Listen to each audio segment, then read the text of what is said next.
ਸ਼੍ਰੀ ਅਕਾਲ। ਤੁਸੀਂ ਵੇਖ ਰਹੇ ਹੋ ਟੀਵੀ ਪੰਜਾਬ ਤੇ ਮੈਂ ਹਾਂ ਤੁਹਾਡੇ ਨਾਲ ਇੰਦਰਪ੍ਰੀਤ ਕੌਰ ਸੰਗੀਰਾ। ਖਬਰਾਂ ਦੇ ਇਸ ਬੁਲੇਟਿਨ ਵਿੱਚ ਤੁਹਾਡਾ ਸਵਾਗਤ ਹੈ। ਸਭ ਤੋਂ ਪਹਿਲਾਂ ਨਜ਼ਰ ਮਾਰਦੇ ਹਾਂ ਹੈਡਲਾਈਨਸ ਤੇ। ਫਿਓਨਾ ਚੱਕਰਵਾਤੀ ਤੂਫਾਈ ਗੁਰੂ ਘਰ ਨੇ ਚਲਾਈ ਸੇਵਾ, ਹੁਰੀਕੇਨ ਦੀ ਤਬਾਹੀ ਫੌਜ ਕੀਤੀ ਤੈਨਾਤ। ਹੁਰੀਕੇਨ ਦੌਰਾਨ ਟਰੂਡੋ ਦਾ ਸੁਨੇਹਾ ਪ੍ਰਧਾਨ ਮੰਤਰੀ ਨੇ ਦਿੱਤਾ ਹੌਸਲਾ। ਕੈਨੇਡਾ ਨੇ ਖਤਮ ਕੀਤੀਆਂ ਸਾਰੀਆਂ ਪਾਬੰਦੀਆਂ, ਹੁਣ ਵੈਕਸੀਨੇਸ਼ਨ ਦਾ ਸਬੂਤ ਦਿਖਾਉਣਾ ਨਹੀਂ ਹੋਵੇਗਾ ਜ਼ਰੂਰੀ। ਹੁਰੀਕੇਨ ਫਿਓਨਾ ਵੱਲੋਂ ਇਸ ਸਮੇਂ ਕੈਨੇਡਾ ਦੇ ਕੁਝ ਹਿੱਸਿਆਂ ਵਿੱਚ ਭਾਰੀ ਤਬਾਹੀ ਮਚਾਈ ਗਈ ਹੈ। ਬਹੁਤ ਸਾਰੇ ਘਰ ਇਸ ਸਮੇਂ ਬਿਨਾਂ ਬਿਜਲੀ ਦੇ ਹਨ। ਇਹਨਾਂ ਦੀ ਗਿਣਤੀ ਵੀ ਲਗਾਤਾਰ ਸਾਂਝੀ ਕੀਤੀ ਜਾ ਰਹੀ ਹੈ। ਕਈ ਥਾਵਾਂ ਦੇ ਉੱਪਰ ਵੱਡਾ ਨੁਕਸਾਨ ਹੋਣ ਦੇ ਬਾਰੇ ਵੀ ਦੱਸਿਆ ਗਿਆ। ਅਜਿਹੇ 'ਚ ਖਬਰ ਸਾਹਮਣੇ ਆ ਰਹੀ ਹੈ ਕਿ ਗੁਰੂ ਘਰ ਵੱਲੋਂ ਆਪਣੇ ਦਰਵਾਜ਼ੇ ਖੋਲ੍ਹ ਦਿੱਤੇ ਗਏ ਨੇ। ਗੁਰੂ ਘਰ ਵੱਲੋਂ ਜ਼ਰੂਰਤਮੰਦਾਂ ਵਾਸਤੇ ਲੰਗਰ ਚਲਾਇਆ ਜਾ ਰਿਹਾ ਹੈ। ਇੱਥੋਂ ਤੱਕ ਵੀ ਦੱਸਿਆ ਗਿਆ ਕਿ ਉਹਨਾਂ ਵੱਲੋਂ ਡਿਲੀਵਰੀ ਵੀ ਭੇਜੀ ਜਾ ਰਹੀ ਹੈ। ਫਿਓਨਾ ਹੁਰੀਕੇਨ ਨੇ ਜੋ ਕੈਨੇਡਾ ਦੇ ਕੁਝ ਹਿੱਸਿਆਂ ਵਿੱਚ ਤਬਾਹੀ ਮਚਾਈ ਹੋਈ ਹੈ, ਇਸ ਦੌਰਾਨ ਪੰਜਾਬੀ ਭਾਈਚਾਰਾ ਮਦਦ ਵਾਸਤੇ ਅੱਗੇ ਆਇਆ ਹੈ। ਆਮ ਲੋਕਾਂ ਦੀ ਮਦਦ ਹੁਣ ਪੰਜਾਬੀ ਭਾਈਚਾਰੇ ਵੱਲੋਂ ਕੀਤੀ ਜਾ ਰਹੀ ਹੈ। ਦੱਸ ਦਈਏ ਕਿ ਕੈਨੇਡਾ ਦਾ ਪੂਰਬੀ ਹਿੱਸਾ ਚੱਕਰਵਾਤ ਕਾਰਨ ਬੁਰੀ ਤਰ੍ਹਾਂ ਪ੍ਰਭਾਵਿਤ ਹੋਇਆ। ਨੋਵਾ ਸਕੋਸ਼ੀਆ ਪ੍ਰੋਵਿੰਸ ਦੇ ਹੈਲੀਫੈਕਸ ਸ਼ਹਿਰ ਵਿੱਚ ਸਥਿਤ ਮੈਰੀਟਾਈਮ ਸਿੱਖ ਸੁਸਾਇਟੀ ਗੁਰਦੁਆਰਾ ਵੱਲੋਂ ਸ਼ਹਿਰ ਨਿਵਾਸੀਆਂ ਵਾਸਤੇ ਲੰਗਰ ਚਲਾਇਆ ਜਾ ਰਿਹਾ ਹੈ। ਗੁਰਦੁਆਰੇ ਦੀ ਵਾਈਸ ਪ੍ਰੈਜ਼ੀਡੈਂਟ ਵੱਲੋਂ ਇਸ ਬਾਰੇ ਜਾਣਕਾਰੀ ਸਾਂਝੀ ਕੀਤੀ ਗਈ, ਜਿੱਥੇ ਉਹਨਾਂ ਵੱਲੋਂ ਦੱਸਿਆ ਗਿਆ ਕਿ ਸ਼ਹਿਰ ਦੇ ਵਿੱਚ ਇਸ ਸਮੇਂ ਬਿਜਲੀ ਸਪਲਾਈ ਬੁਰੀ ਤਰ੍ਹਾਂ ਪ੍ਰਭਾਵਿਤ ਹੈ। ਉਹਨਾਂ ਦਾ ਕਹਿਣਾ ਹੈ ਕਿ ਬਿਜਲੀ ਸਪਲਾਈ ਪ੍ਰਭਾਵਿਤ ਹੋਣ ਕਾਰਨ ਜਿੱਥੇ ਲੋਕਾਂ ਦੇ ਫ੍ਰਿਜ ਬੰਦ ਹੋ ਗਏ ਨੇ ਤੇ ਇਸ ਵਿੱਚ ਪਿਆ ਸਮਾਨ ਖਰਾਬ ਹੋ ਰਿਹਾ ਹੈ, ਉੱਥੇ ਹੀ ਸ਼ਹਿਰ ਦੇ ਵੱਖ-ਵੱਖ ਸਟੋਰ ਬੰਦ ਹਨ, ਜਿਸ ਕਾਰਨ ਲੋਕਾਂ ਨੂੰ ਵੱਡੀ ਪਰੇਸ਼ਾਨੀ ਦਾ ਸਾਹਮਣਾ ਕਰਨਾ ਪੈ ਰਿਹਾ ਹੈ। ਅਜਿਹੇ 'ਚ ਉਹਨਾਂ ਨੇ ਦੱਸਿਆ ਕਿ ਗੁਰਦੁਆਰੇ ਵਿੱਚ ਲੰਗਰ ਸਾਰਾ ਦਿਨ ਚੱਲਦਾ ਹੈ ਤੇ ਡਿਲੀਵਰੀ ਵੀ ਕੀਤੀ ਜਾ ਰਹੀ ਹੈ। ਉਹਨਾਂ ਦਾ ਕਹਿਣਾ ਹੈ ਕਿ ਬਹੁਤ ਸਾਰੇ ਲੋਕ ਗੁਰਦੁਆਰੇ ਵਿੱਚ ਆ ਕੇ ਲੰਗਰ ਛਕ ਰਹੇ ਨੇ ਤੇ ਉਹਨਾਂ ਵੱਲੋਂ ਡਿਲੀਵਰ ਵੀ ਕੀਤਾ ਜਾ ਰਿਹਾ ਹੈ। ਡਿਲੀਵਰੀ ਵਾਸਤੇ ਕੁਝ ਵੋਲੰਟੀਅਰ ਹਨ। ਦੱਸੀਏ ਕਿ ਕੈਨੇਡਾ ਦੇ ਪੂਰਬੀ ਹਿੱਸੇ ਵਿੱਚ ਆਏ ਭਿਆਨਕ ਚੱਕਰਵਾਤ ਫਿਓਨਾ ਨੇ ਜ਼ਬਰਦਸਤ ਤਬਾਹੀ ਮਚਾ ਦਿੱਤੀ। ਤੂਫਾਨੀ ਬਾਰਿਸ਼ ਅਤੇ ਸ਼ਕਤੀਸ਼ਾਲੀ ਹਵਾਵਾਂ ਨੇ ਲੱਖਾਂ ਲੋਕਾਂ ਨੂੰ ਪ੍ਰਭਾਵਿਤ ਕੀਤਾ। ਲੱਖਾਂ ਘਰ ਤੇ ਕਾਰੋਬਾਰਾਂ ਦੀ ਬਿਜਲੀ ਇਸ ਸਮੇਂ ਠੱਪ ਪੈ ਗਈ ਹੈ। ਕਿੰਨੇ ਹੀ ਸ਼ਹਿਰਾਂ ਦੇ ਵਿੱਚ ਹੜ੍ਹ ਆ ਚੁੱਕੇ ਹੈ। ਤੇਜ਼ ਤੂਫਾਨ ਦੇ ਕਾਰਨ ਜਨ ਜੀਵਨ ਬੁਰੀ ਤਰ੍ਹਾਂ ਪ੍ਰਭਾਵਿਤ ਹੋਇਆ। ਇਸ ਦੇ ਮੱਦੇਨਜ਼ਰ ਪ੍ਰਧਾਨ ਮੰਤਰੀ ਜਸਟਿਨ ਟਰੂਡੋ ਵੱਲੋਂ ਵੀ ਰਾਹਤ ਕਾਰਜਾਂ ਵਾਸਤੇ ਕੈਨੇਡੀਅਨ ਫੌਜਾਂ ਨੂੰ ਤਾਇਨਾਤ ਕੀਤਾ ਗਿਆ। ਦੱਸਿਆ ਜਾ ਰਿਹਾ ਹੈ ਕਿ ਖਾਲਸਾ ਏਡ ਦੇ ਸਹਿਯੋਗ ਦੇ ਨਾਲ ਉਪਰਾਲਾ ਕੀਤਾ ਜਾ ਰਿਹਾ ਹੈ, ਜਿੱਥੇ ਆਮ ਲੋਕਾਂ ਦੀ ਮਦਦ ਕੀਤੀ ਜਾ ਰਹੀ ਹੈ। ਦੱਸੀਏ ਕਿ ਚੱਕਰਵਾਤ ਨਾਲ ਨੋਵਾ ਸਕੋਸ਼ੀਆ ਪ੍ਰੋਵਿੰਸ ਵਿੱਚ ਲੱਖਾਂ ਲੋਕ ਬਿਜਲੀ ਸਪਲਾਈ ਤੋਂ ਪ੍ਰਭਾਵਿਤ ਨੇ। ਪ੍ਰੋਵਿੰਸ਼ੀਅਲ ਅਧਿਕਾਰੀਆਂ ਨੇ ਜਾਣਕਾਰੀ ਦਿੱਤੀ ਹੈ ਕਿ ਪ੍ਰੋਵਿੰਸ ਦੇ ਵਿੱਚ 7000 ਥਾਵਾਂ ਦੀ ਬਿਜਲੀ ਸਪਲਾਈ ਇਸ ਸਮੇਂ ਖਰਾਬ ਪਈ ਹੈ, ਜਿਸ ਨਾਲ ਕਰੀਬ 2 ਲੱਖ ਗ੍ਰਾਹਕ ਪ੍ਰਭਾਵਿਤ ਹੋਏ ਨੇ। ਪ੍ਰੋਵਿੰਸ ਦੇ ਬਹੁਤ ਸਾਰੇ ਸਕੂਲਾਂ ਦੇ ਵਿੱਚ ਕਲਾਸਾਂ ਵੀ ਬੰਦ ਕਰ ਦਿੱਤੀਆਂ ਗਈਆਂ ਨੇ। ਇਸ ਸਮੇਂ ਕੈਨੇਡਾ ਦੇ ਕੁਝ ਹਿੱਸਿਆਂ ਵਿੱਚ ਹੁਰੀਕੇਨ ਫਿਓਨਾ ਵੱਲੋਂ ਤਬਾਹੀ ਮਚਾਈ ਗਈ ਹੈ। ਵੱਡੇ ਪੱਧਰ ਦੇ ਉੱਪਰ ਨੁਕਸਾਨ ਹੋ ਗਿਆ। ਕਈ ਲੋਕ ਬਿਨਾਂ ਬਿਜਲੀ ਦੇ ਰਹਿਣ ਵਾਸਤੇ ਮਜਬੂਰ ਨੇ। ਇੱਥੇ ਫੌਜ ਵੀ ਤਾਇਨਾਤ ਕਰ ਦਿੱਤੀ ਗਈ ਹੈ, ਜਿਸ ਬਾਰੇ ਜਸਟਿਨ ਟਰੂਡੋ ਵੱਲੋਂ ਜਾਣਕਾਰੀ ਖੁਦ ਸਾਂਝੀ ਕੀਤੀ ਗਈ। ਪ੍ਰਧਾਨ ਮੰਤਰੀ ਵੱਲੋਂ ਦੱਸਿਆ ਗਿਆ ਹੈ ਕਿ ਕਿਵੇਂ ਕੈਨੇਡਾ ਦੇ ਵਿੱਚ ਇਸ ਸਮੇਂ ਰਾਹਤ ਕਾਰਜ ਚਲਾਏ ਜਾ ਰਹੇ ਨੇ। ਕੈਨੇਡਾ ਦੇ ਵਿੱਚ ਇਸ ਸਮੇਂ ਫਿਓਨਾ ਹੁਰੀਕੇਨ ਵੱਲੋਂ ਤਬਾਹੀ ਮਚਾਈ ਗਈ ਹੈ। ਫੈਡਰਲ ਸਰਕਾਰ ਵੱਲੋਂ ਵੀ ਵੱਡੇ ਐਲਾਨ ਕਰ ਦਿੱਤੇ ਗਏ ਨੇ। ਇਹਨਾਂ ਹਾਲਾਤਾਂ ਦੇ ਵਿੱਚ ਪ੍ਰਧਾਨ ਮੰਤਰੀ ਵੱਲੋਂ ਆਪਣਾ ਜਾਪਾਨ ਦੌਰਾ ਵੀ ਰੱਦ ਕਰ ਦਿੱਤਾ ਗਿਆ। ਦਰਅਸਲ ਕੈਨੇਡਾ ਦੇ ਪੂਰਬੀ ਹਿੱਸੇ ਦੇ ਵਿੱਚ ਭਿਆਨਕ ਚੱਕਰਵਾਤ ਫਿਓਨਾ ਆਇਆ, ਜਿਸ ਨੇ ਜ਼ਬਰਦਸਤ ਤਬਾਹੀ ਮਚਾ ਦਿੱਤੀ। ਤੇਜ਼ ਤੂਫਾਨ ਤੋਂ ਜਨਜੀਵਨ ਕਾਫੀ ਪ੍ਰਭਾਵਿਤ ਹੋਇਆ। ਇਸ ਦੇ ਮੱਦੇਨਜ਼ਰ ਪ੍ਰਧਾਨ ਮੰਤਰੀ ਜਸਟਿਨ ਟਰੂਡੋ ਵੱਲੋਂ ਰਾਹਤ ਕਾਰਜਾਂ ਵਾਸਤੇ ਕੈਨੇਡੀਅਨ ਫੌਜਾਂ ਨੂੰ ਤਾਇਨਾਤ ਕਰਨ ਦਾ ਐਲਾਨ ਕਰ ਦਿੱਤਾ। ਉਹਨਾਂ ਵੱਲੋਂ ਪ੍ਰੈਸ ਕਾਨਫਰੰਸ ਵਿੱਚ ਵੀ ਲਗਾਤਾਰ ਇਸ ਬਾਰੇ ਜਾਣਕਾਰੀ ਸਾਂਝੀ ਕੀਤੀ ਜਾ ਰਹੀ ਹੈ। ਪ੍ਰਧਾਨ ਮੰਤਰੀ ਵੱਲੋਂ ਕਿਹਾ ਜਾ ਰਿਹਾ ਹੈ ਕਿ ਉਹ ਕੈਨੇਡੀਅਨਸ ਦੇ ਨਾਲ ਨੇ ਤੇ ਉਹਨਾਂ ਵੱਲੋਂ ਪ੍ਰਭਾਵਿਤਾਂ ਦੀ ਮਦਦ ਕੀਤੀ ਜਾਵੇਗੀ। ਪੂਰੇ ਐਟਲਾਂਟਿਕ ਕੈਨੇਡਾ ਵਿੱਚ ਇਸ ਸਮੇਂ ਜਨਜੀਵਨ ਪ੍ਰਭਾਵਿਤ ਹੈ। ਟਰੂਡੋ ਨੇ ਦੱਸਿਆ ਕਿ ਉਹਨਾਂ ਨੇ ਹੁਰੀਕੇਨ ਪ੍ਰਭਾਵਿਤ ਪੂਰਬੀ ਸੂਬਿਆਂ ਨੂੰ Newfoundland and Labrador, Prince Edward Island, Nova Scotia, New Brunswick ਤੇ ਕਿਊਬੈਕ ਪ੍ਰੀਮੀਅਰਾਂ ਨਾਲ ਵੀ ਗੱਲਬਾਤ ਕੀਤੀ ਹੈ। ਟਰੂਡੋ ਨੇ ਦੱਸਿਆ ਕਿ ਮੈਂ ਉਹਨਾਂ ਨੂੰ ਕਿਹਾ ਕਿ ਫੈਡਰਲ ਸਰਕਾਰ ਉਹਨਾਂ ਦੀ ਹਰ ਤਰੀਕੇ ਮਦਦ ਕਰੇਗੀ। ਚੱਕਰਵਾਤ ਫਿਓਨਾ ਨੇ ਸ਼ਨੀਵਾਰ ਨੋਵਾ ਸਕੋਸ਼ੀਆ ਵਿੱਚ ਦਸਤਕ ਦਿੱਤੀ ਸੀ। ਤੂਫਾਨੀ ਬਾਰਿਸ਼ਾਂ ਅਤੇ ਸ਼ਕਤੀਸ਼ਾਲੀ ਹਵਾਵਾਂ ਨੇ ਲੱਖਾਂ ਲੋਕਾਂ ਨੂੰ ਪ੍ਰਭਾਵਿਤ ਕੀਤਾ। ਇਸ ਦੌਰਾਨ ਲੱਖਾਂ ਘਰ ਅਤੇ ਕਾਰੋਬਾਰਾਂ ਦੀ ਬਿਜਲੀ ਗੁੱਲ ਹੋ ਗਈ। ਸੋਸ਼ਲ ਮੀਡੀਆ ਉੱਪਰ ਇਸ ਦੀਆਂ ਵੀਡੀਓ ਵੀ ਕਾਫੀ ਵਾਇਰਲ ਹੋਈਆਂ, ਜਿਸ ਵਿੱਚ ਵੇਖਿਆ ਜਾ ਸਕਦਾ ਹੈ ਕਿ ਕਿਵੇਂ ਇੱਥੇ ਹੁਰੀਕੇਨ ਨੇ ਤਬਾਹੀ ਮਚਾਈ ਹੋਈ ਹੈ। ਇਸ ਦੌਰਾਨ ਰੱਖਿਆ ਮੰਤਰੀ ਅਨੀਤਾ ਆਨੰਦ ਨੇ ਕਿਹਾ ਕਿ ਪ੍ਰਭਾਵਿਤ ਇਲਾਕਿਆਂ ਵਿੱਚ ਟਰਾਂਸਪੋਰਟੇਸ਼ਨ ਸੇਵਾਵਾਂ ਬਹਾਲ ਕਰਨ ਅਤੇ ਸੜਕਾਂ ਤੇ ਡਿੱਗੇ ਦਰੱਖਤਾਂ ਮਲਬਾ ਹਟਾਉਣ ਵਾਸਤੇ ਫੌਜੀ ਦਸਤੇ ਤਾਇਨਾਤ ਕੀਤੇ ਜਾਣਗੇ। ਹਾਲਾਂਕਿ ਉਹਨਾਂ ਨੇ ਨਹੀਂ ਦੱਸਿਆ ਕਿ ਕਿੰਨੀ ਗਿਣਤੀ ਦੇ ਵਿੱਚ ਫੌਜੀ ਉਹਨਾਂ ਵੱਲੋਂ ਤਾਇਨਾਤ ਕੀਤੇ ਜਾ ਰਹੇ ਨੇ। ਕੈਨੇਡਾ ਦੇ ਕੁਝ ਹਿੱਸਿਆਂ ਵਿੱਚ ਇਸ ਸਮੇਂ ਹੁਰੀਕੇਨ ਫਿਓਨਾ ਵੱਲੋਂ ਜੋ ਤਬਾਹੀ ਮਚਾਈ ਗਈ ਹੈ, ਇਸ ਬਾਰੇ ਪ੍ਰਧਾਨ ਮੰਤਰੀ ਵੱਲੋਂ ਤਾਜ਼ਾ ਅਪਡੇਟ ਜਾਰੀ ਕੀਤੀ ਗਈ। ਸਰਕਾਰ ਵੱਲੋਂ ਕੀ ਉਪਰਾਲੇ ਕੀਤੇ ਜਾ ਰਹੇ ਨੇ, ਇਸ ਦਾ ਜ਼ਿਕਰ ਵੀ ਪ੍ਰਧਾਨ ਮੰਤਰੀ ਨੇ ਕੀਤਾ ਤੇ ਨਾਲ ਹੀ ਉਹਨਾਂ ਦਾ ਕਹਿਣਾ ਹੈ ਕਿ ਹੁਰੀਕੇਨ ਪ੍ਰਭਾਵਿਤ ਇਲਾਕਿਆਂ ਦਾ ਉਹ ਦੌਰਾ ਕਰਨਗੇ। ਕੈਨੇਡਾ ਦੇ ਕੁਝ ਹਿੱਸਿਆਂ ਵਿੱਚ ਇਸ ਸਮੇਂ ਹੁਰੀਕੇਨ ਨੇ ਜੋ ਤਬਾਹੀ ਮਚਾਈ ਹੋਈ ਹੈ, ਇਸ ਬਾਰੇ ਪ੍ਰਧਾਨ ਮੰਤਰੀ ਜਸਟਿਨ ਟਰੂਡੋ ਲਗਾਤਾਰ ਅਪਡੇਟ ਦੇ ਹੋਏ ਦਿਖਾਈ ਦੇ ਰਹੇ ਨੇ। ਪ੍ਰਧਾਨ ਮੰਤਰੀ ਜਸਟਿਨ ਟਰੂਡੋ ਦਾ ਕਹਿਣਾ ਹੈ ਕਿ ਹੁਰੀਕੇਨ ਫਿਓਨਾ ਦਾ ਜੋ ਪ੍ਰਭਾਵ ਇਸ ਸਮੇਂ ਕੈਨੇਡਾ ਦੇ ਵਿੱਚ ਦੇਖਣ ਨੂੰ ਮਿਲ ਰਿਹਾ ਹੈ, ਇਸ ਦੌਰਾਨ ਫੈਡਰਲ ਸਰਕਾਰ ਹਰ ਕਿਸੇ ਦੀ ਮਦਦ ਕਰੇਗੀ। ਪ੍ਰਧਾਨ ਮੰਤਰੀ ਜਸਟਿਨ ਟਰੂਡੋ ਵੱਲੋਂ ਅੱਜ ਲਾਈਵ ਦੌਰਾਨ ਆਪਣੇ ਵਿਚਾਰ ਵੀ ਸਾਂਝੇ ਕੀਤੇ ਗਏ, ਜਿੱਥੇ ਦੱਸਿਆ ਗਿਆ ਕਿ ਸਰਕਾਰ ਵੱਲੋਂ ਕਿਸ ਤਰ੍ਹਾਂ ਦੇ ਉਪਰਾਲੇ ਕੀਤੇ ਜਾ ਰਹੇ ਨੇ। First of all, we're very much focused right now on just getting through these initial days of chaos, of disruption, of people worried about where they're going to sleep, worried about how they're going to get through the next couple of days, get the power back on.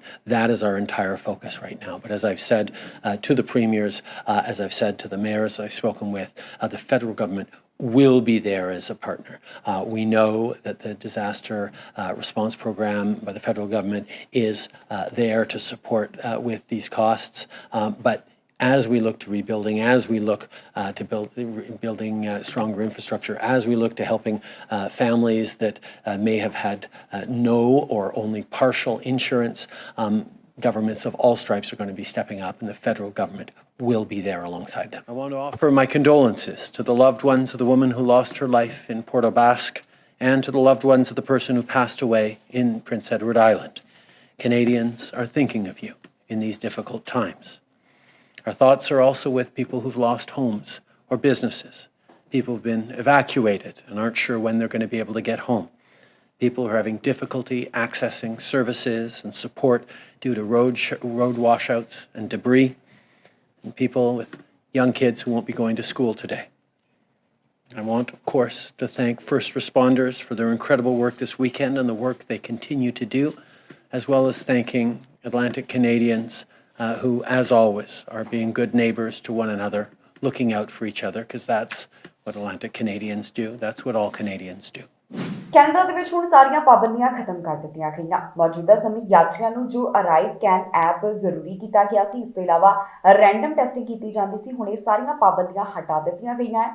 Canada ਦੇ ਵਿੱਚ ਦਾਖਲ ਹੋਣ ਵਾਲੇ ਯਾਤਰੀਆਂ ਨੂੰ ਹੁਣ ਨਾ ਤੇ ਵੈਕਸੀਨੇਸ਼ਨ ਦਾ ਸਬੂਤ ਦੇਣਾ ਜ਼ਰੂਰੀ ਹੋਵੇਗਾ ਤੇ ਨਾ ਹੀ ਉਹਨਾਂ ਨੂੰ ਰੈਂਡਮ ਟੈਸਟਿੰਗ ਦੇ ਵਿੱਚੋਂ ਲੰਘਣਾ ਪਵੇਗਾ। ਲਗਭਗ ਜਿਹੜੀਆਂ ਸਾਰੀਆਂ ਪਾਬੰਦੀਆਂ ਨੇ ਹੁਣ ਉਹਨਾਂ ਨੂੰ ਖਤਮ ਕਰ ਦਿੱਤਾ ਗਿਆ।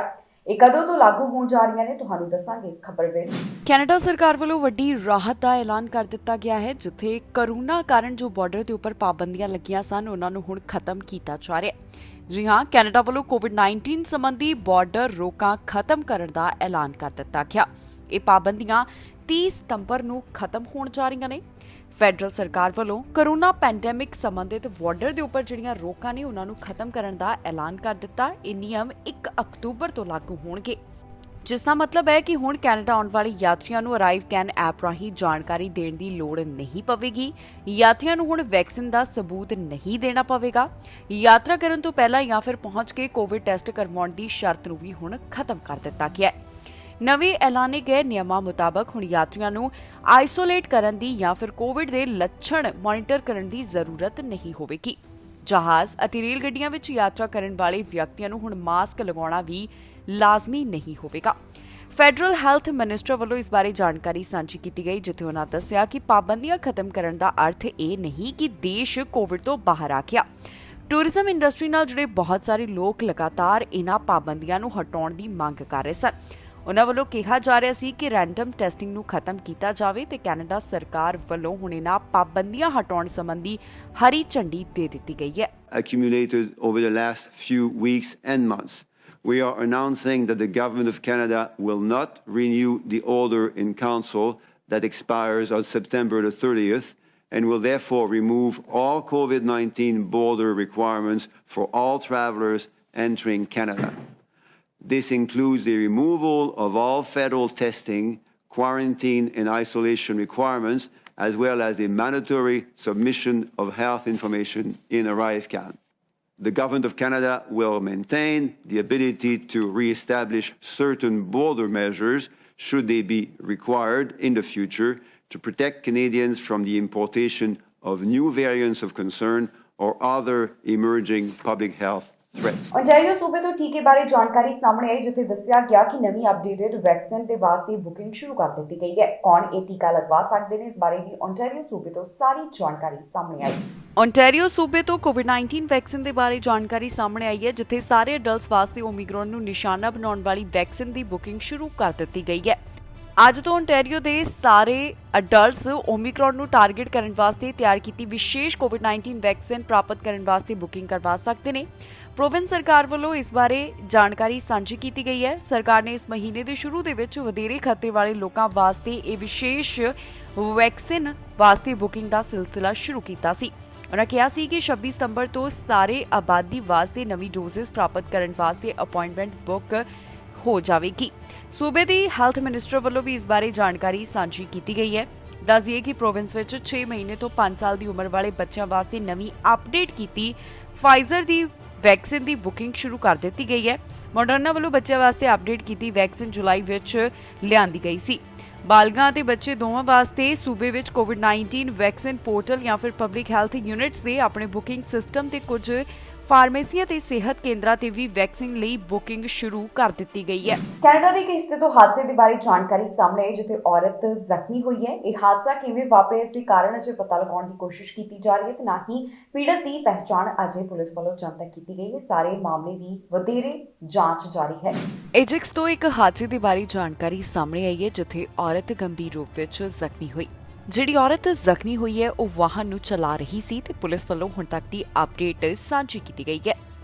ਪੁਲਿਸ ਦੇ ਦੱਸਣ ਮੁਤਾਬਕ ਇਹ ਮਾਮਲਾ ਤੜਕੇ 5 ਵਜੇ ਦੇ ਕਰੀਬ ਸਾਹਮਣੇ ਆਇਆ। ਦੁਹਰਮ ਰੀਜਨਲ ਪੁਲਿਸ ਦੇ ਦੱਸਣ ਮੁਤਾਬਕ ਪੀੜਤ ਨੂੰ ਗੰਭੀਰ ਸੱਟਾਂ ਆਈਆਂ ਨੇ ਤੇ ਉਸ ਨੂੰ ਹਸਪਤਾਲ ਵਿੱਚ ਭਰਤੀ ਕਰਵਾਇਆ ਗਿਆ।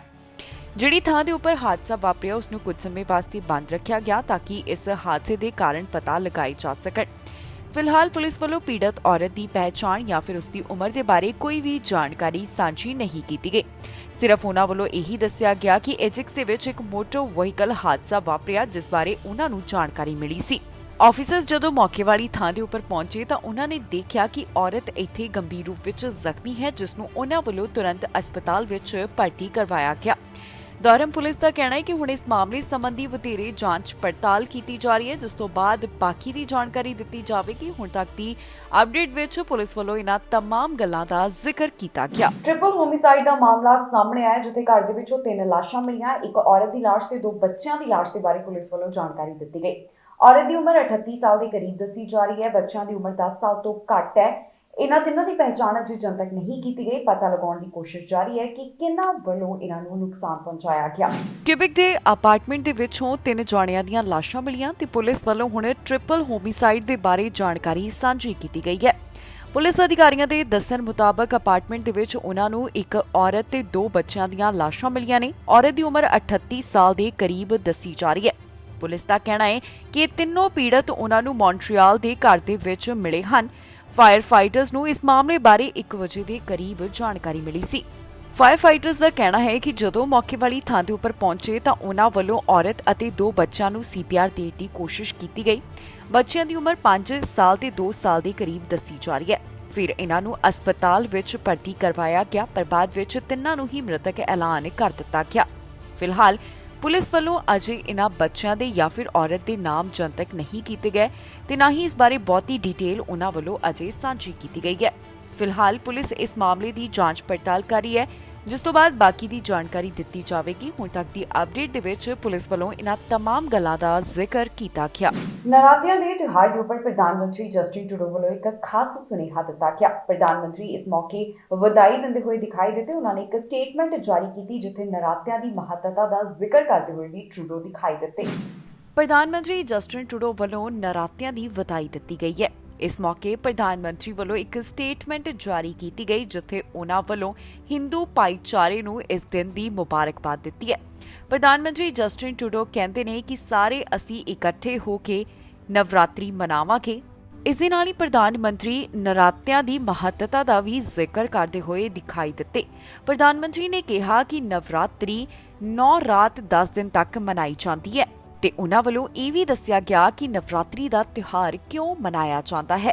ਪ੍ਰਧਾਨ ਮੰਤਰੀ ਇਸ ਮੌਕੇ ਵਿਮਨ ਐਮਪਾਵਰਮੈਂਟ ਦੀ ਵੀ ਗੱਲਬਾਤ ਕਰਦੇ ਹੋਏ ਦਿਖਾਈ ਦਿੱਤੇ ਤੇ ਨਾਲ ਹੀ ਉਹਨਾਂ ਨੇ ਦੱਸਿਆ ਕਿ ਹਿੰਦੂ ਭਾਈਚਾਰੇ ਦੇ ਵਿੱਚ ਨਵਰਾਤਰੀ ਕਾਫੀ ਵੱਡਾ ਮਹੱਤਵ ਰੱਖਦੀ ਹੈ। ਪ੍ਰਧਾਨ ਮੰਤਰੀ ਕਹਿੰਦੇ ਨੇ ਕਿ ਨਵਰਾਤਰੀ ਦੇ ਮੌਕੇ ਦੇ ਉੱਪਰ ਮੈਂ ਸਾਰੇ ਕੈਨੇਡੀਅਨਸ ਨੂੰ ਸੱਦਾ ਦਿੰਦਾ ਹਾਂ ਕਿ ਉਹ ਇਸ ਤਿਉਹਾਰ ਨੂੰ ਮਨਾਉਣ।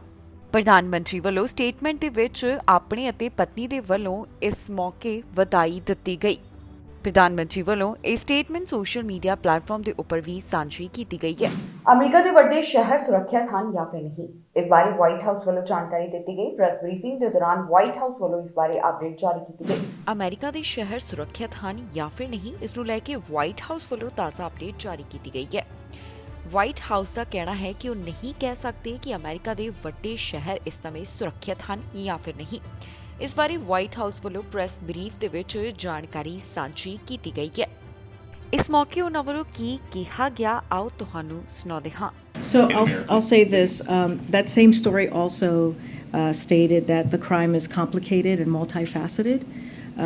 Look, this is a president who has secured historic funding to make sure that law enforcement has what it needs, especially, and he was able to do this in the face of opposition from Republicans during a time where he inherited a rising crime rate from the previous administration. The president put forth the American Rescue Plan, and in that very plan, there was more than $300 billion to go to local states and local cities to make sure that they were able to hire law officers. They were able to hire, firefighters. They were able to hire people that were critical to their needs as they were dealing with a pandemic.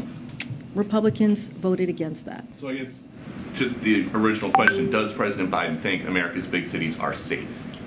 It is not a yes or no question. It is very much a question of what has he done. That's how we see the question, is what has he done to make sure that cities, and it doesn't matter if it's a big city or a small city, it doesn't matter if it's in a red state or a blue state. What matters is that we have the funding and we have done the work, put the policy forward to make sure that these cities, whether it's big or small, have what they need to protect their community, and that's what this president has done, again, without the help of Republicans. Monkeypox virus ਦੇ ਬਾਰੇ ਜਾਣੂ ਕਰਵਾਇਆ ਗਿਆ, ਜਿੱਥੇ report ਜਾਰੀ ਕੀਤੀ ਗਈ ਹੈ। ਦੱਸਿਆ ਗਿਆ ਕਿ ਹੁਣ ਤੱਕ ਇਸ ਨਾਲ ਜੁੜੇ ਹੋਏ ਕਿੰਨੇ ਕੇਸਿਸ ਸਾਹਮਣੇ ਆ ਚੁੱਕੇ ਨੇ। ਮੌਂਕੀਪੌਕਸ ਵਾਇਰਸ ਦੇ ਬਾਰੇ ਸਾਰੀ ਡਿਟੇਲ ਦਿੱਤੀ ਗਈ ਹੈ। ਅਮਰੀਕਾ ਵਿੱਚ ਮੌਂਕੀਪੌਕਸ ਵਾਇਰਸ ਦੀ ਕੀ ਸਥਿਤੀ ਹੈ, ਇਸ ਬਾਰੇ ਹਫ਼ਤਾਵਾਰੀ ਰਿਪੋਰਟ ਜਾਰੀ ਕੀਤੀ ਗਈ ਹੈ। ਦੱਸਿਆ ਜਾ ਰਿਹਾ ਹੈ ਕਿ ਪਹਿਲਾਂ ਦੇ ਮੁਕਾਬਲੇ ਮੌਂਕੀਪੌਕਸ ਵਾਇਰਸ ਦੇ ਮਾਮਲੇ ਘੱਟ ਹੋਏ ਨੇ। ਜੋ ਰਿਪੋਰਟ ਸਾਹਮਣੇ ਆਈ ਉਸ ਵਿੱਚ ਦੱਸਿਆ ਗਿਆ ਕਿ ਕਿਹੜੇ ਸੂਬੇ ਵਿੱਚ ਹੁਣ ਤੱਕ ਕਿੰਨੇ ਮੌਂਕੀਪੌਕਸ ਦੇ ਮਾਮਲੇ ਦਰਜ ਕੀਤੇ ਜਾ ਚੁੱਕੇ ਨੇ। ਜੋ ਜਾਣਕਾਰੀ ਸਾਹਮਣੇ ਆਈ ਹੈ ਉਹ ਕੁਝ ਇਸ ਤਰ੍ਹਾਂ ਹੈ। District of Columbia 488, New York 3810, Georgia 1717, California 4753, Florida 2422, Maryland 631, Illinois 1263, Washington 575, Texas 2179, New Jersey 668, Nevada 217, Rhode Island 70, Arizona 430, Pennsylvania 713, Massachusetts 374, Puerto Rico 167, Virginia 440, Louisiana 234, Oregon 203, Colorado 263, Utah 150, North Carolina 434, Tennessee 264, Delaware 35, Indiana 218,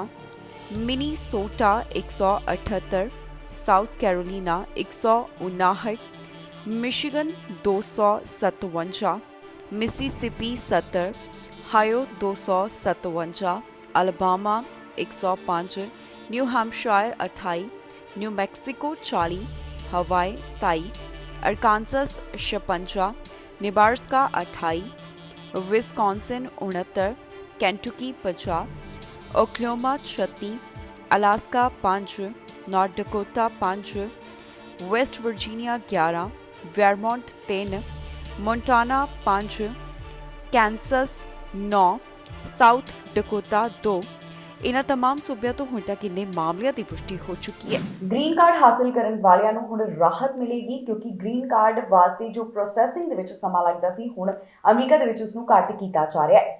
ਇਸ ਦੇ ਉੱਪਰ ਵਿਚਾਰ ਚੱਲ ਰਹੀ ਹੈ। ਜੇਕਰ ਇਹ ਲਾਗੂ ਹੋ ਗਿਆ ਤਾਂ ਫਿਰ ਇਸ ਦੇ ਨਾਲ ਭਾਰਤੀਆਂ ਨੂੰ ਵੱਡਾ ਫਾਇਦਾ ਹੋਣ ਵਾਲਾ ਹੈ। ਅਮਰੀਕਾ ਦਾ ਗ੍ਰੀਨ ਕਾਰਡ ਲੈਣਾ ਹੁਣ ਪਹਿਲਾਂ ਦੇ ਮੁਕਾਬਲੇ ਸੌਖਾ ਹੋਵੇਗਾ। ਵਿਚਾਰ ਕੀਤੀ ਜਾ ਰਹੀ ਹੈ ਕਿ ਪ੍ਰੋਸੈਸਿੰਗ ਦੇ ਸਮੇਂ ਨੂੰ ਘੱਟ ਕੀਤਾ ਜਾਵੇ। ਜੇਕਰ ਅਜਿਹਾ ਹੋਇਆ ਤਾਂ ਭਾਰਤੀਆਂ ਨੂੰ ਹੀ ਇਸ ਦਾ ਸਭ ਤੋਂ ਵੱਡਾ ਫਾਇਦਾ ਹੋਵੇਗਾ। ਜੀ ਹਾਂ, ਅਮਰੀਕਾ ਦੇ ਵਿੱਚ ਪੱਕੇ ਹੋਣ ਦੀ ਚਾਹਨਾ ਰੱਖਣ ਵਾਲੇ ਲੋਕਾਂ ਦੇ ਵਾਸਤੇ ਇੱਕ ਬਹੁਤ ਚੰਗੀ ਖਬਰ ਸਾਹਮਣੇ ਆਈ ਹੈ। ਇਹ ਖਬਰ ਇਮੀਗ੍ਰੇਸ਼ਨ ਨਾਲ ਜੁੜੀ ਹੋਈ ਹੈ। ਅਮਰੀਕੀ ਰਾਸ਼ਟਰਪਤੀ ਜੋ ਬਾਈਡਨ ਦੇ ਇੱਕ ਕਮਿਸ਼ਨ ਵੱਲੋਂ ਜੋ ਸਿਫਾਰਿਸ਼ ਕੀਤੀ ਗਈ ਉਹ ਕਾਫੀ ਚਰਚਾ ਦੇ ਵਿੱਚ ਹੈ। ਇਹ ਸਿਫਾਰਿਸ਼ ਹੈ ਕਿ ਗ੍ਰੀਨ ਕਾਰਡ ਦੀ ਪ੍ਰੋਸੈਸਿੰਗ ਦਾ ਜੋ ਸਮਾਂ ਹੈ ਉਸ ਨੂੰ ਘੱਟ ਕੀਤਾ ਜਾਵੇ। ਇਸ ਸਮੇਂ ਨੂੰ ਘਟਾ ਕੇ 6 ਮਹੀਨੇ ਕਰਨ ਦੀ ਮੰਗ ਕੀਤੀ ਜਾ ਰਹੀ ਹੈ ਤੇ ਇਹ ਵੀ ਕਿਹਾ ਜਾ ਰਿਹਾ ਹੈ ਕਿ ਜਿਹੜੀਆਂ ਪਹਿਲਾਂ ਫਾਈਲਾਂ ਜਾਣੀ ਕਿ ਅਰਜ਼ੀਆਂ ਆਈਆਂ ਹੋਈਆਂ ਨੇ ਉਸ ਦੇ ਉੱਪਰ ਜਲਦ ਹੀ ਫੈਸਲਾ ਕਰ ਦਿੱਤਾ ਜਾਵੇ। ਜੇਕਰ ਇਹ ਸਿਫਾਰਿਸ਼ ਲਾਗੂ ਹੋ ਗਈ ਤਾਂ ਇਸ ਨਾਲ ਹਜ਼ਾਰਾਂ ਪ੍ਰਵਾਸੀ ਪਰਿਵਾਰਾਂ ਨੂੰ ਫਾਇਦਾ ਹੋਣ ਵਾਲਾ ਹੈ। ਖਾਸ ਕਰ ਜਿਹੜੇ ਲੋਕ ਭਾਰਤ ਦੇ ਨਾਲ ਸੰਬੰਧ ਰੱਖਦੇ ਨੇ ਉਹਨਾਂ ਵਾਸਤੇ ਤਾਂ ਇਹ ਚੰਗੀ ਖਬਰ ਹੈ। ਇਹ ਸਿਫਾਰਿਸ਼ ਬਾਈਡਨ ਸਲਾਹਕਾਰ ਕਮਿਸ਼ਨ ਵੱਲੋਂ ਮਈ ਮਹੀਨੇ ਦੌਰਾਨ ਕੀਤੀ ਗਈ ਸੀ। ਸਿਫਾਰਸ਼ਾਂ ਦੇ ਹੁਣ ਤਾਜ਼ਾ ਵੇਰਵੇ ਜਾਰੀ ਕੀਤੇ ਗਏ ਹਨ ਜਿਸ ਵਿੱਚ ਕਮਿਸ਼ਨ ਨੇ ਕਿਹਾ ਕਿ ਇਹਨਾਂ ਨੂੰ 12 ਮਈ ਨੂੰ ਮਨਜ਼ੂਰੀ ਦੇ ਕੇ 24 ਅਗਸਤ ਨੂੰ ਰਾਸ਼ਟਰਪਤੀ ਕੋਲ ਭੇਜ ਦਿੱਤਾ ਗਿਆ ਸੀ। ਇਹਨਾਂ ਤੇ ਫਿਲਹਾਲ ਵਾਈਟ ਹਾਊਸ ਦੀ ਘਰੇਲੂ ਨੀਤੀ ਕੌਂਸਲ ਵੱਲੋਂ ਵਿਚਾਰ ਕੀਤਾ ਜਾ ਰਿਹਾ ਹੈ। ਫਿਰ ਇਸ ਫੈਸਲੇ ਵਾਸਤੇ ਰਾਸ਼ਟਰਪਤੀ ਜੋ ਬਾਈਡਨ ਨੂੰ ਭੇਜਿਆ ਜਾਵੇਗਾ ਜਿਸ ਤੋਂ ਬਾਅਦ ਇਸ ਦੇ ਉੱਪਰ ਮੋਹਰ ਲੱਗੇਗੀ। ਦੱਸ ਦਈਏ ਕਿ ਕਮਿਸ਼ਨ ਵੱਲੋਂ ਹੁਣ ਇੱਕ ਤਾਜ਼ਾ ਰਿਪੋਰਟ ਜਾਰੀ ਕੀਤੀ ਗਈ ਹੈ ਜਿਸ ਵਿੱਚ ਦੱਸਿਆ ਗਿਆ ਕਿ ਅਮਰੀਕਾ ਅੰਦਰ ਹਰ ਸਾਲ 2,26,000 ਗ੍ਰੀਨ ਕਾਰਡ ਉਪਲਬਧ ਹੁੰਦੇ ਨੇ ਪਰ ਵਿੱਤੀ ਸਾਲ ਵਿੱਚ ਪਰਿਵਾਰ ਆਧਾਰਿਤ ਤਰਜੀਹ ਦੇ ਸਿਰਫ 65,000 ਤੋਂ ਵੱਧ ਕਾਰਡ ਹੀ ਜਾਰੀ ਕੀਤੇ ਗਏ। ਕਮਿਸ਼ਨ ਦਾ ਕਹਿਣਾ ਹੈ ਕਿ ਸਰਕਾਰ ਦੀ ਨੈਸ਼ਨਲ ਵੀਜ਼ਾ ਕੇਂਦਰ ਨੂੰ ਅਗਸਤ ਸਾਲ 2022 ਤੋਂ 3 ਮਹੀਨਿਆਂ ਦੇ ਅੰਦਰ ਸਾਰੇ ਗ੍ਰੀਨ ਕਾਰਡ ਬਿਨੇਕਾਰਾਂ ਵਾਸਤੇ ਵਾਧੂ ਅਧਿਕਾਰੀਆਂ ਦੀ ਅਪਾਇੰਟਮੈਂਟ ਕਰਨੀ ਚਾਹੀਦੀ ਹੈ ਤੇ ਇੰਟਰਵਿਊ ਨੂੰ ਵੀ ਖਤਮ ਕਰ ਦੇਣਾ ਚਾਹੀਦਾ ਹੈ। ਹੁਣ ਜੇਕਰ ਇਹ ਚੀਜ਼ ਅਮਰੀਕਾ ਦੇ ਵਿੱਚ ਲਾਗੂ ਹੋ ਜਾਂਦੀ ਹੈ ਭਾਵ ਕਿ ਗ੍ਰੀਨ ਕਾਰਡ ਦੀ ਪ੍ਰੋਸੈਸਿੰਗ ਦੇ ਵਿੱਚ ਘੱਟ ਸਮਾਂ ਲੱਗਦਾ ਹੈ ਤਾਂ ਇਸ ਨਾਲ ਬਹੁਤ ਜਾਣਿਆਂ ਨੂੰ ਰਾਹਤ ਮਿਲਣ ਵਾਲੀ ਹੈ। ਅਮਰੀਕਾ ਦੇ ਇੱਕ ਹਿੱਸੇ ਤੋਂ ਅਜਿਹਾ ਮਾਮਲਾ ਸਾਹਮਣੇ ਆਇਆ ਜਿੱਥੇ ਪੁਲਿਸ ਦਫ਼ਤਰ ਦੇ ਵੱਲ ਗੋਲੀਆਂ ਚਲਾਈਆਂ ਗਈਆਂ। ਇੱਕ ਅਧਿਕਾਰੀ ਵੀ ਜ਼ਖਮੀ ਹੋਇਆ ਜਿਸ ਦਾ ਹਸਪਤਾਲ ਵਿੱਚ ਇਲਾਜ ਚੱਲ ਰਿਹਾ ਹੈ। ਸ਼ਿਕਾਗੋ ਤੋਂ ਇੱਕ ਅਜਿਹਾ ਗੋਲੀਬਾਰੀ ਦਾ ਮਾਮਲਾ ਸਾਹਮਣੇ ਆਇਆ ਜਿੱਥੇ ਪੁਲਿਸ ਦੇ ਦਫ਼ਤਰ ਵਿੱਚ ਤਾਬੜਤੋੜ ਗੋਲੀਆਂ ਚਲਾਈਆਂ ਗਈਆਂ। ਅਧਿਕਾਰੀਆਂ ਵੱਲੋਂ ਇਸ ਗੋਲੀਬਾਰੀ ਦੇ ਮਾਮਲੇ ਬਾਰੇ ਜਾਣਕਾਰੀ ਸਾਂਝੀ ਕੀਤੀ ਗਈ ਜਿੱਥੇ ਦੱਸਿਆ ਗਿਆ ਕਿ ਗੋਲੀਬਾਰੀ ਦੇ ਇਸ ਮਾਮਲੇ ਦੇ ਵਿੱਚ ਇੱਕ ਵਿਅਕਤੀ ਨੂੰ ਗੋਲੀ ਲੱਗੀ ਹੈ। ਸ਼ਿਕਾਗੋ ਪੁਲਿਸ ਦਾ ਇੱਕ ਅਧਿਕਾਰੀ ਇਸ ਗੋਲੀਬਾਰੀ ਦੀ ਘਟਨਾ ਦੇ ਵਿੱਚ ਜ਼ਖਮੀ ਹੋਇਆ। ਪੁਲਿਸ ਦੇ ਸਪੋਕਸਪਰਸਨ ਵੱਲੋਂ ਹੁਣ ਤੱਕ ਦੀ ਡਿਟੇਲ ਸਾਂਝੀ ਕੀਤੀ ਗਈ ਹੈ ਜਿੱਥੇ ਉਹਨਾਂ ਵੱਲੋਂ ਦੱਸਿਆ ਗਿਆ ਕਿ ਦੁਪਹਿਰ ਤੋਂ ਪਹਿਲਾਂ ਹੋਮਨ ਸਕੁਆਇਰ ਦੀ ਇਮਾਰਤ ਤੇ ਤਾਬੜਤੋੜ ਗੋਲੀਆਂ ਚਲਾਈਆਂ ਗਈਆਂ। ਇਸ ਬਾਰੇ ਸ਼ਿਕਾਗੋ ਫਾਇਰ ਵਿਭਾਗ ਵੱਲੋਂ ਜੋ ਜਾਣਕਾਰੀ ਦਿੱਤੀ ਗਈ ਉਸ ਵਿੱਚ ਦੱਸਿਆ ਗਿਆ ਕਿ ਪੁਲਿਸ ਅਧਿਕਾਰੀ ਨੂੰ ਸਥਿਰ ਹਾਲਤ ਵਿੱਚ ਸਿਨਾਈ ਹਸਪਤਾਲ ਦਾਖਲ ਕਰਵਾਇਆ ਗਿਆ। ਇਸ ਤੋਂ ਇਲਾਵਾ ਇੱਕ ਹੋਰ ਵਿਅਕਤੀ ਨੂੰ ਗੰਭੀਰ ਹਾਲਤ ਦੇ ਵਿੱਚ ਜ਼ਖਮੀ ਦੱਸਿਆ ਗਿਆ ਜਿਸ ਨੂੰ ਕਿਸੇ ਹੋਰ ਹਸਪਤਾਲ ਦੇ ਵਿੱਚ ਭਰਤੀ ਕਰਵਾਇਆ ਗਿਆ ਹੈ। ਅਧਿਕਾਰੀਆਂ ਦਾ ਕਹਿਣਾ ਹੈ ਕਿ ਉਸ ਨੂੰ ਵੀ ਗੋਲੀ ਲੱਗੀ ਹੈ। ਜ਼ਿਕਰਯੋਗ ਹੈ ਕਿ ਅਮਰੀਕਾ ਦੇ ਵਿੱਚ ਗੋਲੀਬਾਰੀ ਦੀਆਂ ਘਟਨਾਵਾਂ ਲਗਾਤਾਰ ਸਾਹਮਣੇ ਆ ਰਹੀਆਂ ਨੇ। ਇਸ ਬਾਰੇ ਬਾਈਡਨ ਪ੍ਰਸ਼ਾਸਨ ਵੱਲੋਂ ਵੀ ਕਈ ਤਰ੍ਹਾਂ ਦੇ ਕਦਮ ਚੁੱਕੇ ਜਾ ਰਹੇ ਨੇ ਪਰ ਗੋਲੀਬਾਰੀ ਦੇ ਮਾਮਲੇ ਅਜੇ ਵੀ ਰੁਕਣ ਦਾ ਨਾਮ ਨਹੀਂ ਲੈ ਰਹੇ। ਤਾਜ਼ਾ ਮਾਮਲਾ ਜੋ ਸ਼ਿਕਾਗੋ ਤੋਂ ਸਾਹਮਣੇ ਆਇਆ ਇਸ ਦੇ ਪੀੜਤਾਂ ਦੀ ਪਹਿਚਾਣ ਅਜੇ ਤੱਕ ਜਨਤਕ ਨਹੀਂ ਕੀਤੀ ਗਈ ਤੇ ਨਾ ਹੀ ਉਸ ਬਾਰੇ ਕੋਈ ਡਿਟੇਲ ਸਾਂਝੀ ਕੀਤੀ ਗਈ ਹੈ। ਪੁਲਿਸ ਵਿਭਾਗ ਦਾ ਕਹਿਣਾ ਹੈ ਕਿ ਇਸ ਮਾਮਲੇ ਸੰਬੰਧੀ ਵਧੇਰੇ ਜਾਂਚ ਪੜਤਾਲ ਜਾਰੀ ਹੈ ਜਿਸ ਤੋਂ ਬਾਅਦ ਬਾਕੀ ਦੀ ਜਾਣਕਾਰੀ ਸਾਂਝੀ ਕੀਤੀ ਜਾਵੇਗੀ। ਇਸ ਦੇ ਨਾਲ ਹੀ ਜਾਂਦੇ ਇੱਕ ਵਾਰ ਫਿਰ ਤੋਂ ਨਜ਼ਰ ਮਾਰਦੇ ਹਾਂ ਹੈਡਲਾਈਨਸ ਤੇ। ਫਿਓਨਾ ਚੱਕਰਵਾਤੀ ਤੂਫਾਈ ਗੁਰੂ ਘਰ ਨੇ ਚਲਾਈ ਸੇਵਾ, ਹੁਰੀਕੇਨ ਦੀ ਤਬਾਹੀ ਫੌਜ ਕੀਤੀ ਤੈਨਾਤ। ਹੁਰੀਕੇਨ ਦੌਰਾਨ ਟਰੂਡੋ ਦਾ ਸੁਨੇਹਾ ਪ੍ਰਧਾਨ ਮੰਤਰੀ ਨੇ ਦਿੱਤਾ ਹੌਸਲਾ। ਕੈਨੇਡਾ ਨੇ ਖਤਮ ਕੀਤੀਆਂ ਸਾਰੀਆਂ ਪਾਬੰਦੀਆਂ, ਹੁਣ ਵੈਕਸੀਨੇਸ਼ਨ ਦਾ ਸਬੂਤ ਦਿਖਾਉਣਾ ਨਹੀਂ ਹੋਵੇਗਾ ਜ਼ਰੂਰੀ। ਖਬਰਾਂ ਦੇ ਇਸ ਬੁਲੇਟਿਨ ਵਿੱਚ ਇੰਨਾ ਹੀ। ਫਿਲਹਾਲ ਮੈਨੂੰ ਇੰਦਰਪ੍ਰੀਤ ਕੌਰ ਸੰਗੇੜਾ ਨੂੰ ਦਿਓ ਇਜਾਜ਼ਤ ਤੇ ਤੁਸੀਂ ਵੇਖਦੇ ਰਹੋ ਟੀਵੀ ਪੰਜਾਬ।